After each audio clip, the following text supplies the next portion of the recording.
Hi there, thanks for emailing me about your business unit capstone number 1. Let's take a look at the results in my IT lab and then we'll take a look at what's going on in your spreadsheet. So I've already taken the liberty of downloading the file that was submitted to my IT lab and I have that open and we'll look at that directly.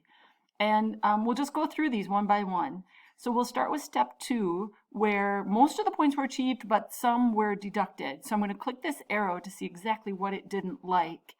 And in the results, it says these specific cells, the category was not set to accounting. And this one is confusing because up above, we're not told to set it to accounting, but there's a funny thing that happens.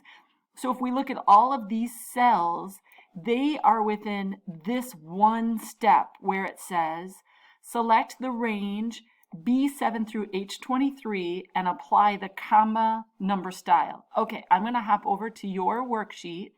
And I'm going to take a look. I'm going to select B7 all the way through H23. From the Home tab, I'm going to go ahead and click. Oh, you can see I already did it. Wait, let me undo. When you select that, yours is set to the number format, but what they want is this comma style. And when I click comma style, notice what happens.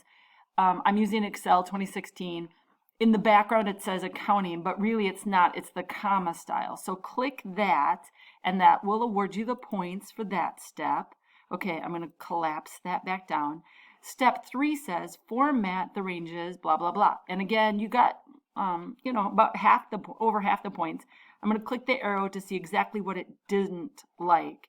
And it says for all of these cells, the cell style was not set to heading 4. So I'm going to start with A7 through A13. So I'm going to go up to A7,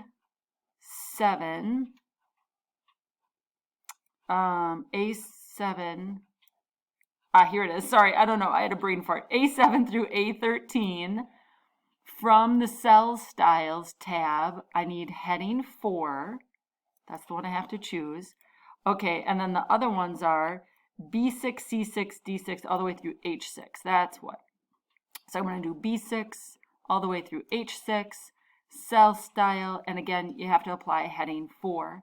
Now, I don't know, but I suspect that maybe you're using Excel 365, and that's a part of the mismatch that's happening.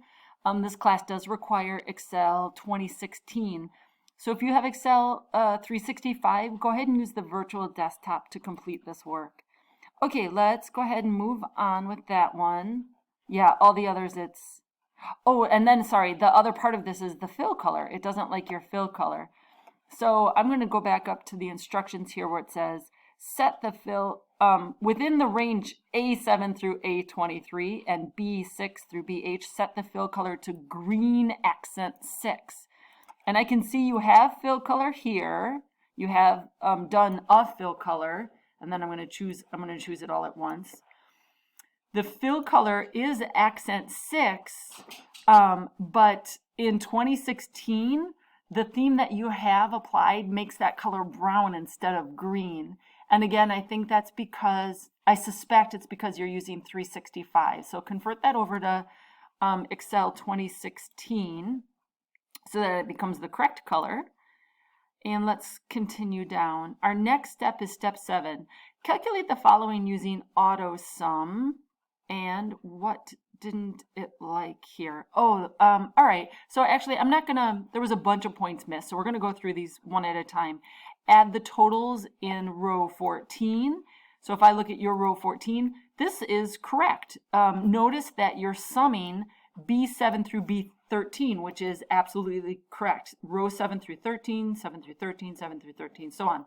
When I come down here to the average row, notice now you're summing row 7 through row 14, which is not correct. It has to be through row 13.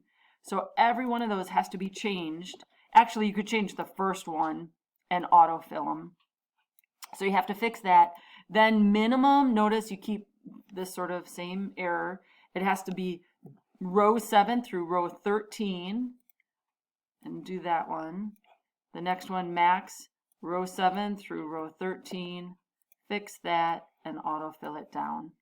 Okay, so that will give you the points for step 7. The last one is, for both worksheets, set the page orientation to landscape and set the scaling to fit all columns on one page. So the first thing I'm going to do is I'm going to select both worksheets. I'm active on room service. I'm going to hold down my shift key on the keyboard and click documentation. Under page layout, I think this part's right. Yeah, you have both at landscape. Then under the file command or heading there, go to print all the way at the bottom. Oh, here you have fit to all columns on one page. I did not see that previously. So I'm going to go back. I'm going to right click and select ungroup sheets. If I go to just room service, so what I'm going to recommend for this one is that you do it individually. Fit all columns to one. I did not see that previously. This was not there. Make sure it says fit all columns to one page. So I can't remember if in my investigating I accidentally applied it, but just go ahead and make sure. Oh, there. Oh, now we've got it. All right. So under documentation, click File, click Print, scroll to the bottom here and change this to be fit all columns on one page is what it's looking for. And then if you don't mind, look for it on both of them. Make sure it's just there. Do it individually and look for it on both. Okay, make all of those corrections and then you should be good to go. Email me if you have any other trouble.